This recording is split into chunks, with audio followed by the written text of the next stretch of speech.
오늘날 우리 사회를 한마디의 키워드로 표현한다면 바로 불안이라고 하는 단어일 것 같습니다. 뉴스나 신문들을 보다 보면 경제 불안, 안전적인 불안, 건강에 대한 불안, 사회 불안, 정치에 대한 불안, 여러 가지 다양한 말들이 있지만 결국에는 이 불안이라고 하는 이 키워드로 환원이 되는 것 같습니다. 특별히 요즘에는 그 안전에 대한 불안이 참 많이 높은 것 같아요. 누구도 믿을 수 없고 스스로가 조심해야 되는 그 불안에 대한 공포가 있는 것 같습니다. 주위에서 이런 말을 많이 듣습니다. 내일이라고 달라질 게 있겠어? 라는 얘기를 되게 많이 듣는데요. 이런 생각들이 불안에 대한 이 공포심을 계속해서 높여가는 것 같습니다. 본문의 상황도 크게 다르지 않습니다. 이스라엘 백성들이 광야의 시간들을 지나고 나서 이제는 가나안으로 들어가기 직전인데요. 우리가 미지의 세계를 들어가기 전이나 아니면 전혀 들어가 보지 못했던 그런 곳을 가게 될 때 되게 두렵지 않습니까? 불안하고요. 아마 이 사람들도 비슷했을 것 같습니다. 각 지파별로 이 한 사람씩을 선정을 해서 12명의 사람들을 선택을 했습니다. 그래서 정탐꾼이라고 하죠. 이렇게 돌아보는 사람들이요. 그런 사람들을 가나안 땅에 먼저 보냈습니다. 이 사람들이 40일 동안 정탐을 하고 돌아오는데요. 정확하게 이 10대 2로 갈리게 됩니다. 10명의 사람들과 이 2명의 사람들로 나뉘게 됐는데요. 10명의 사람들은 두려움에 사로잡히게 됩니다. 절망하고 원망하게 돼요. 그런데 2명의 사람 여호수아와 이 갈렙은요, 두려움과 이 불안에 사로잡히는 것이 아니라 바로 이 믿음에 사로잡히게 됩니다. 그렇다면 이 두 부류의 차이들을 우리가 어떻게 해석을 할 수 있을까요? 크게 한 2가지 정도로 좀 요약을 할 수 있을 것 같은데, 첫 번째는 이 두 사람은요, 믿음의 언어로 두려움을 이겼다라고 하는 것입니다. 10명의 사람들은 말했어요. 저 사람들에 비하면 우리는 너무나 작고 초라합니다. 저 사람들은 너무나 큽니다. 저 사람들은 너무나 강합니다. 그 사람들에 비하면 우리들은 메뚜기와 같습니다. 여러분, 메뚜기는요, 자그마한 곤충이잖아요. 그리고 탁 하고 치면 이렇게 터질 수밖에 없는 것이 바로 이 자그마한 곤충 아닙니까? 그래서요, 그 사람들에 비해서 자기들은 메뚜기입니다 라고 하는 거는 우리는 아무 쓸모 없습니다. 그리고 우리는 아무것도 할 수 없습니다. 라고 하는 자기 포기이고 절망감이고요. 다른 말로 하면 두려움에 사로잡힌 사람이 할 수 있는 자기 고백이었습니다. 그런데요, 이 여호수아 갈렙은 이렇게 얘기를 하죠. 그들을 두려워하지 마십시오. 그 사람들이 덩치가 크고 강한 것은 사실입니다만은 하나님이 우리와 함께 하시니까 그들은 우리의 밥입니다. 라고 이렇게 고백을 합니다. 덩치가 크니까 곱빼기다 라고 이렇게 얘기를 하는 것이죠. 어떤 차이가 있습니까? 바로 불신의 언어가 아니라 믿음의 언어를 썼다라고 하는 것이죠. 하나님은요, 그들의 이야기를 들으시고 본문에서 이렇게 말씀을 하십니다. 너희 말이 내 귀에 들린 대로 내가 너희에게 행하겠다. 너희가 말한 대로 해주겠다. 너희가 메뚜기라고 그랬냐? 그러면 너희들을 메뚜기처럼 되게 해줄게. 그리고 다른 사람들을 밥이라고 얘기했냐? 그러면 그들을 밥으로 만들어줄게. 덩치가 크고 그리고 강하니까 이 곱빼기처럼 만들어줄게 라고 하나님은 지금 이렇게 말씀을 하고 계신다는 것입니다. 그대로 됐습니다. 하나님은요, 우리의 언어를 있는 그대로 들으십니다.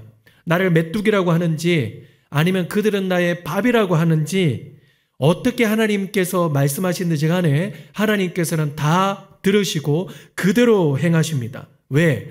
내 귀에 들린 대로 행하겠다라고 이렇게 말씀하셨기 때문입니다.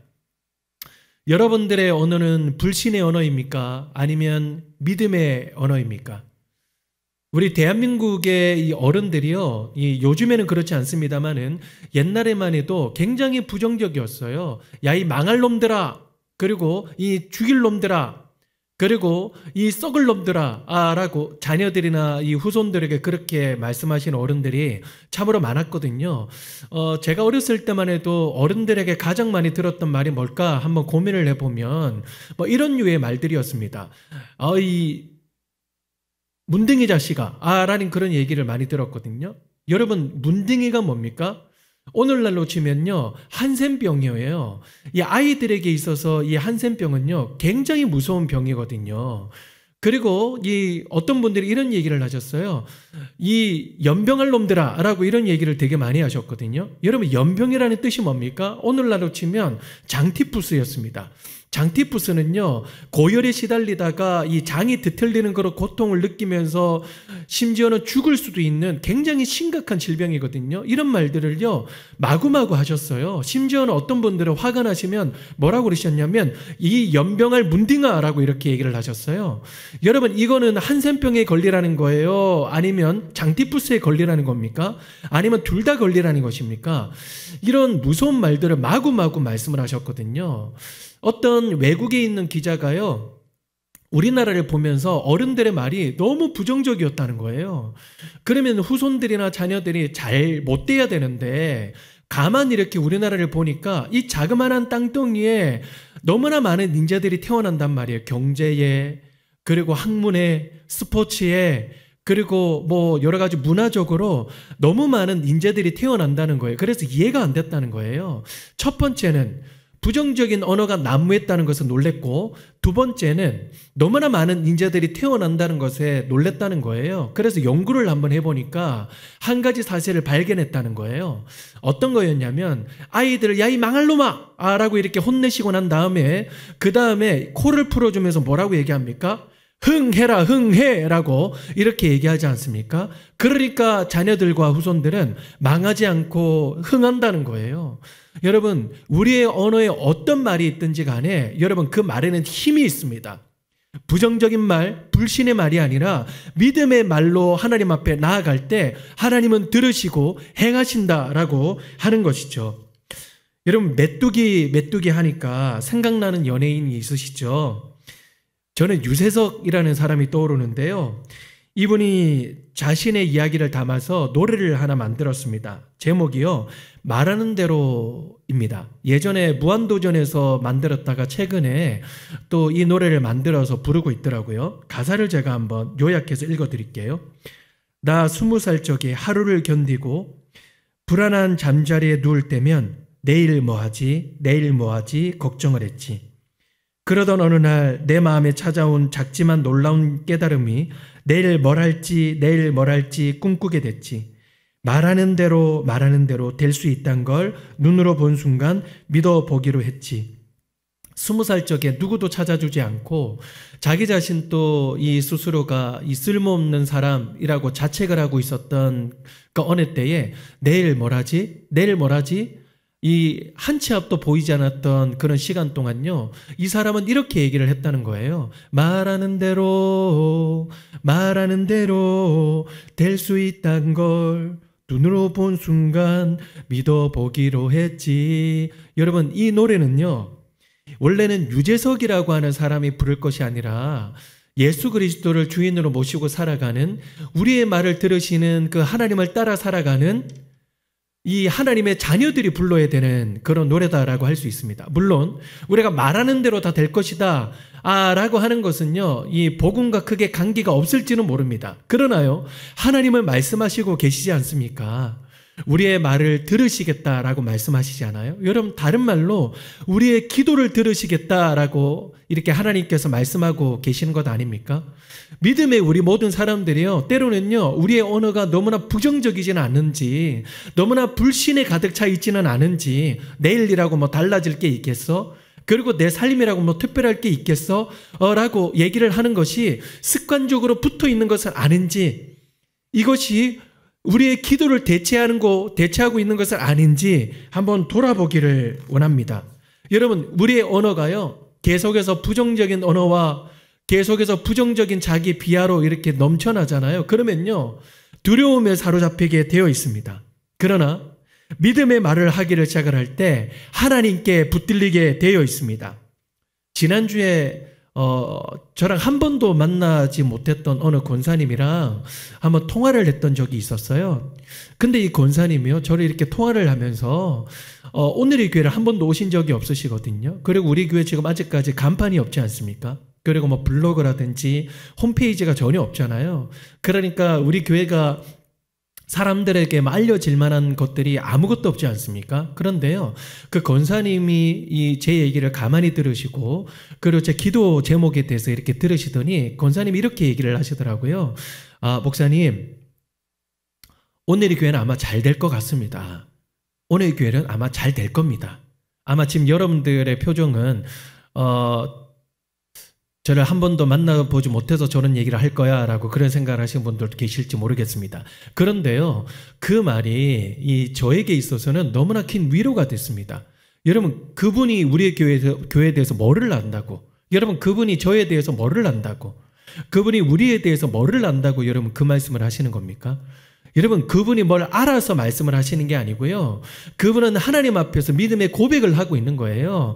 이 교회는 하나님이 함께 하시니까 반드시 하나님께서 잘 되게 하실 겁니다 라고 믿음으로 고백하고 있는 것이죠. 저는요, 믿음으로 아멘 하고 받아들이고 있는 것이고요. 여러분들의 삶은 어떠십니까? 혹시 실패하신 분이 계십니까? 혹시 한 치 앞도 보이지 않는 분이 혹시 계십니까?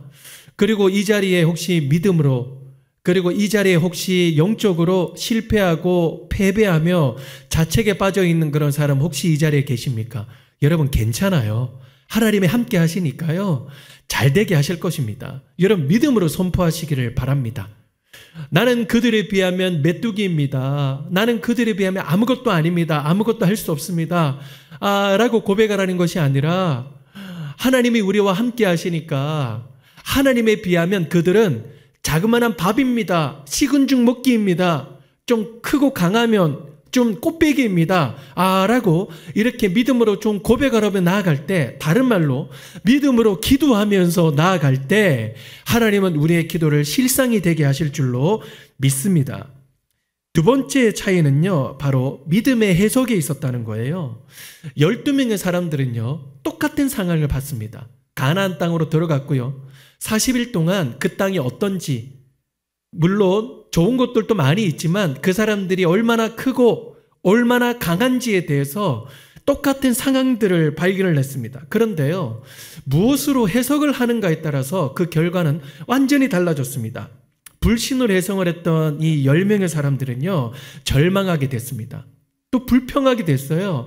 자포자기의 상태에 빠지게 됐습니다. 그러나 믿음으로 해석을 했던 이 2명의 사람들은요, 하나님이 하실 일을 기대하게 되었습니다. 우리 교회가 지금 이제 개척을 한 지 정말 얼마 안 되지 않았습니까?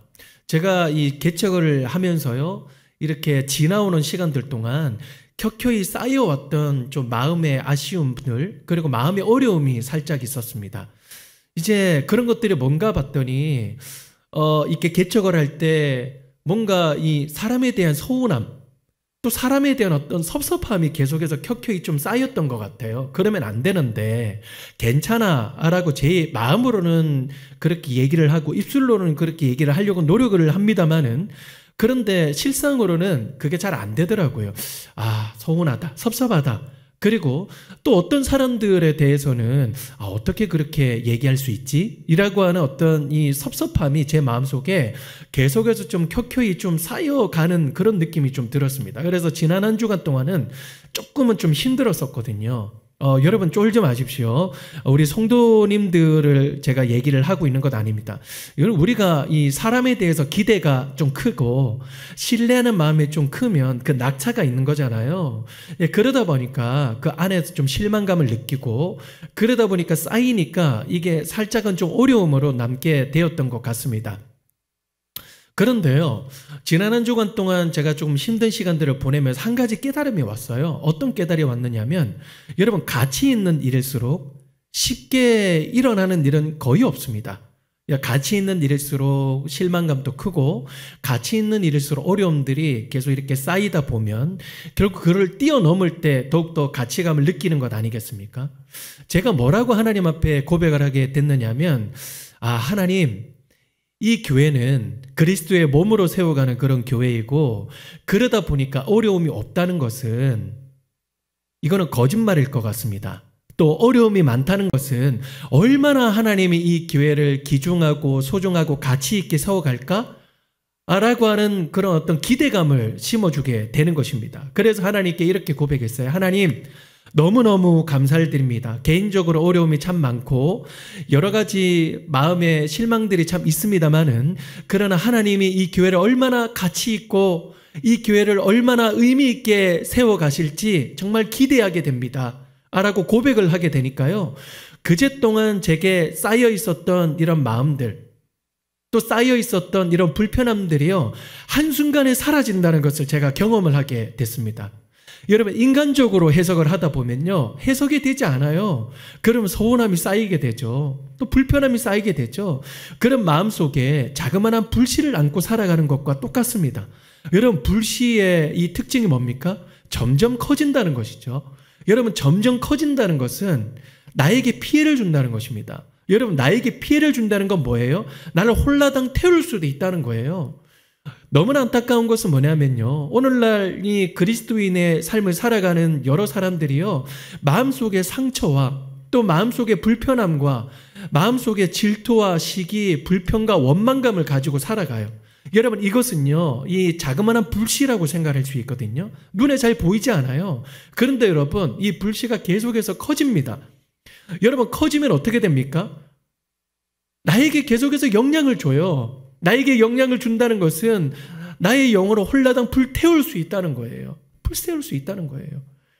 여러분, 똑같은 상황이에요. 어떤 사람 또 상처를 받고, 여러분, 어떤 사람 또 실패를 하고, 어떤 사람 또 사람에 대해서 실망하고, 그리고 인격적으로 어려운 마음을 들 수 있습니다. 그러나요, 우리가 불신으로 해석을 하면요, 해석이 되지 않아요, 인생이라는 것이. 그냥 원망하고 불평하고 시기하고 질투하는 것에서 끝나요. 그러나 믿음의 해석을 하기 시작을 하잖아요. 그러면 그 상황이 달라 보이는 거예요. 아, 하나님이 이 일을 통해서 나에게 기도하라 말씀하시는가 보다. 하나님이 이 일을 통해서 하나님께 나오라 말씀하시나 보다. 하나님이 이 일을 통하여서 말씀을 더욱 붙들라 말씀하시는 것보다. 다른 말로 하나님이 이 일을 통하여서 어떻게 뒤집으시고 또 어떻게 행하실지 기대가 된다 라고 이렇게 고백을 할 수 있다는 것이죠. 여러분, 똑같은 상황이었어요. 그런데 이스라엘 백성들은 골리앗 앞에 두려워 떨어서 한 치 앞도 나가지 못했습니다. 왜? 그 사람의 덩치와 어렸을 때부터 용사라고 했던 그 별명을 다 알고 있었거든요. 심지어는 사울도 그 앞에 나가지 못하고 있지 않았습니까? 이 사람들은 여러분 무엇을 봤습니까? 그 골리앗을 보았습니다. 그러다 보니까 불신으로 해석을 하게 되는 것이죠. 야, 이거는 우리가 싸워서 이길 수가 없어. 이거는 당장에 나가서 이길 수가 없어 라고 이렇게 해석을 할 수밖에 없었다는 것이죠. 그런데 여러분, 단 한 사람, 믿음의 해석을 했던 사람이 누구였습니까? 바로 다윗이었죠. 다윗은 골리앗 앞에 나가면서 뭐라고 외쳤습니까? 뭐라고 외쳤어요? 너는 칼과 단창으로 내게 나오지만 나는 네가 모욕하는 만군의 여호와 하나님의 이름으로 너에게 나아간다 라고 얘기를 하는 것이죠. 여러분, 다윗은요, 그의 무기는 단 하나였습니다. 만군의 여호와 하나님의 이름이었습니다. 하나님의 이름으로 해석을 할 때 골리앗은 조금 덩치가 크고 또 강한 그런 대적에 불과했던 것이죠. 왜? 하나님은 너무나 크고 강하신 하나님이셨으니까요. 여러분, 우리의 무기도요, 얼마나 이 세상을 잘 해석을 하느냐, 얼마나 강하냐, 또 그 사람에 비해서 나는 얼마나 약하냐, 이렇게 해석을 하고 이렇게 계산을 잘하는 것이 우리의 무기가 아니라 하나님이 얼마나 강하시냐, 하나님이 얼마나 크고 위대하시냐, 우리의 기도를 들어주시는 하나님은 또 얼마나 위대하시고 대단하시냐, 여러분, 이것이 우리의 무게가 되어야 될 줄로 믿습니다. 똑같은 상황이었어요. 그런데 믿음으로 해석을 하는 것에 따라서 완전히 그 결과가 달라지지 않았습니까? 여러분, 믿음은요, 바로 해석이에요. 이 세상 사람들과 똑같은 상황과 똑같은 두려움을 마주합니다마는, 그러나 하나님이 우리와 함께 하신다 라고 외치면서 그들은 우리의 밥이다 라고 외칠 수 있는 힘은요, 바로 믿음의 해석입니다. 우리가 믿음의 해석을 할 수 있는 근거는요, 명확해요. 그게 뭐냐면 바로 그리스도의 십자가이기 때문입니다. 더 정확하게 얘기하면 바로 그리스도의 십자가가 있기 때문에 우리들은 그 어떤 상황에서도 믿음으로 명확하게 해석할 수 있습니다. 왜 그렇습니까? 그리스도의 십자가로 인하여서 우리의 모든 눈물, 그리고 우리의 모든 고통, 우리의 모든 환난, 우리의 모든 어려움, 우리의 모든 억울함, 그리고 우리의 모든 죄, 심지어는 사망까지도 박살내시고 해결하시지 않으셨습니까? 그래서요, 우리 안에 있는 그 어떤 문제와 그 어떤 두려움이 있다 할지라도요, 그리스도의 십자가라고 하는 근거를 인하여서 우리는 믿음으로 해석할 수 있습니다. 괜찮아. 왜? 예수님이 십자가에서 모든 것들을 해결하셨으니까. 모든 것들을 완성하셨으니까. 라고 이렇게 외칠 수 있는 것이죠. 그래서요, 우리가 진짜 망하는 것은 실패해서 망하는 게 아니에요. 좀 재정적으로 어려워서 망하는 게 아니에요. 그리고 관계적으로 좀 어려워서 망하는 게 아니고요. 건강에 좀 어려움이 생겼다고 해서 망하는 게 아니라 우리의 삶에 그리스도의 십자가가 사라지고 우리의 삶에 그리스도가 사라진다면, 그리스도를 향한 믿음이 사라진다면 여러분, 그것이 진짜 망하는 것입니다. 왜? 그리스도의 십자가를 인하여서 모든 것들을 다 해결하셨기 때문입니다. 여러분 혹시 2002년 월드컵 기억하십니까? 특별히 저는 16강 이탈리아전이 굉장히 많이 기억에 남는데요. 2002년 이후에 태어난 그 사람들도요, 이 이탈리아전은 굉장히 많이 기억을 하고 있더라고요. 왜냐 봤더니 매 월드컵 때마다 이 16강전, 그러니까 이탈리아전을 계속해서 방영을 해줍니다. 그러니까 사람들, 특별히 어린 친구들도 많이 알고 있더라고요. 이탈리아전을 할 때 특별히 그 이탈리아 선수들이 우리나라 선수들을 굉장히 많이 무시했거든요. 그러니까 뭐 정확하게 뭐 제가 표현을 하는지는 모르겠지만, 그러니까 뭐 이런 거죠. 한 주먹거리도 안 돼. 뭐 동네 축구하는 사람들이라고 하면서요, 이탈리아 사람들이 공개적인 장소에서 우리 대한민국 선수들을 아주 망신을 줬습니다. 그러니까 대한민국 사람들이요, 진짜 들썩들썩거리고요, 정말 화를 내고 난리도 아니었어요. 정말 용광로와 같았습니다. 뭐 두고 보자라고 하는 그런 분위기였는데, 이제 경기가 딱 시작이 되었거든요. 그런데요, 이 초반에 이 이탈리아 선수가 이 반칙을 하는 바람에 우리나라에 절호의 찬스가 오게 됐습니다. 그래서 페널티킥을 우리나라가 딱 갖게 됐거든요. 그래서 골문에 1대1로 골키퍼와 그리고 안정환 선수가 1대1로 지금 싸우는 거예요. 이 객관적인 전력으로 봤을 때는 이탈리아와 우리나라를 봤을 때 우리나라가 계속 밀리고 있었지만 한 골을 딱 넣으면 우리가 분위기를 휩쓸고 갈 수 있거든요. 그러니까 사람들이요, 당연히 넣을 줄 알았겠죠. 스트라이커니까. 그래서 안정환 선수가 팍 찼는데 실축을 했습니다. 그때요, 정말 이 대한민국의 이 상황을 한 문장으로 딱 표현을 한다 그러면, 상스러운 표현을 죄송해요, 아마 지랄 발광이었을 거예요. 정말 난리도 아니었습니다. 막 사람들이 뭐 정말 TV에 막 음식을 던지고요, 막 물건을 집어 던지고요. 그리고 아마 그 시간 동안 안정환 선수는 평생 동안 먹어야 되는 욕을 아마 그 시간에 아마 다 먹었을 거예요. 사람들이 막 분노하고 막 광분하고 아마 정말 난리도 아니었습니다. 난리도 아니었어요. 그래가지고 엎친 데 덮친 격으로 그 이탈리아 선수에게 한 골을 먹었어요. 그래서 1대0으로 전반전이 끝나고요.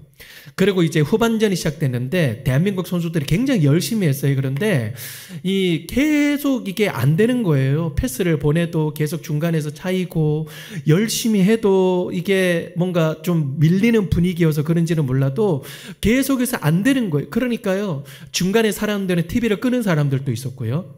그리고 어떤 사람들은 막 TV를 막 집어 던지는 사람도 있었습니다. 거의 후반전 마지막쯤이었었거든요. 그때 사람들은요, 거의 이제 희망을 놓게 되었어요. 이거 뭐 누가 한 골을 넣겠다고 생각했겠습니까? 근데 후반전에 몇 분을 남겨두고 설기현 선수가 볼을 빡 찼는데 1대1 동점이 됐습니다. 그때 정말 뭐 분위기가 말로 아니었죠. 그리고요, 연장전에 딱 돌입을 했는데 그 전반전에 그 실축을 했던 안정환 선수가 헤딩골로 골든골을 딱 집어넣고 2대1로 이제 경기는 마무리하게 됐습니다. 그때요, 저와 함께 그 응원하던 막 친구들이 갑자기 막 응원하다가 골 딱 들어가니까 옆에 보니까 아무도 없더라고요. 보니까 차 위에 올라가 있어요. 지붕 위에. 그래서 막 대한민국 착착착착. 근데 차 운전하는 사람도요, 이게 막 지붕이 찌개지고 막 그러는데도 막 싫어하는 눈치 하나도 없었어요. 막 빠밤 클락션 놀리고, 아마 며칠 후에는 굉장히 후회했을 겁니다. CCTV 돌려보면서 누가 올라갔나 아마 이렇게 봤을지도 모르겠습니다. 그때 대한민국 사람들이 정말 열광을 했죠. 그때 장례식장도요, 거의 축제의 장소가 됐다고 그래요. 네, 장례식장도 대한민국 막 그러면서 진짜 난리가 났다 그래요. 여러분, 그게 지금 정말 오래되지 않았습니까? 근데요, 지금 매 월드컵 때마다 그 장면을 보여줘요.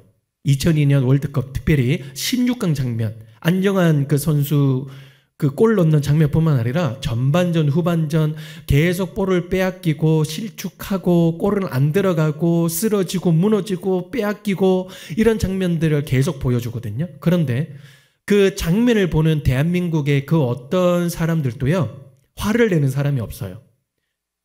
욕을 하는 사람이 없습니다. 그리고 TV를 향해서 막 리모컨을 끄는 사람도 없고요. TV를 집어 던지는 사람은 아무도 없습니다. 여러분, 왜 그렇습니까? 이미 승리하고 이겼다는 사실을 알고 있기 때문입니다. 여러분, 우리 그리스도인들도 이 세상 사람들과 똑같이 두려워요. 여러분, 똑같이 실패합니다.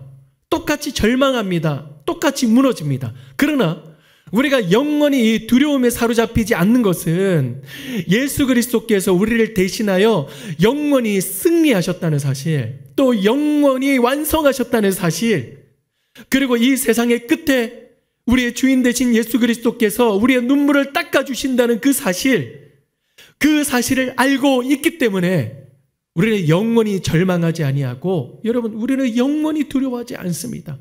두려워한다 할지라도 다시 믿음으로 주님 앞에 고백하고 다시 믿음으로 주님 앞에 나아가게 됩니다. 여러분, 그렇지 않습니까? 우리의 삶이 불신의 언어와 이 불신의 해석으로만 가득 찬다면 그리스도께서 십자가를 통하여서 완성하시고 이루으신 그것이 무슨 의미가 있겠습니까? 말씀의 결론을 맺겠습니다. 오늘 우리의 말씀의 제목은요, 두려움을 이기는 가장 확실한 방법입니다. 여러분, 이것만큼 가장 두려움을 이길 수 있는 확실한 방법이 있을까요? 똑같은 상황을 우리가 바라보면서요, 특별히 믿음의 고백을 하고 하나님의 우리와 함께 하시니까 이들은 우리의 밥이다 라고 고백하고요, 그리고 불신의 해석이 아닌 믿음의 해석, 그리스도께서 모든 것들을 완성하셨으니 또 그분이 우리와 함께 하시니 지금 우리의 삶은 결국 주님께서 뒤집으실 것이다 라고 고백할 수 있는 이 해석, 여러분, 이것만이 우리의 삶에 두려움을 이길 수 있는 가장 확실한 방법이 아닐까요? 여러분, 그 믿음을 가지고 함께 나아갈 수 있는 우리가 되기를 간절히 소원합니다.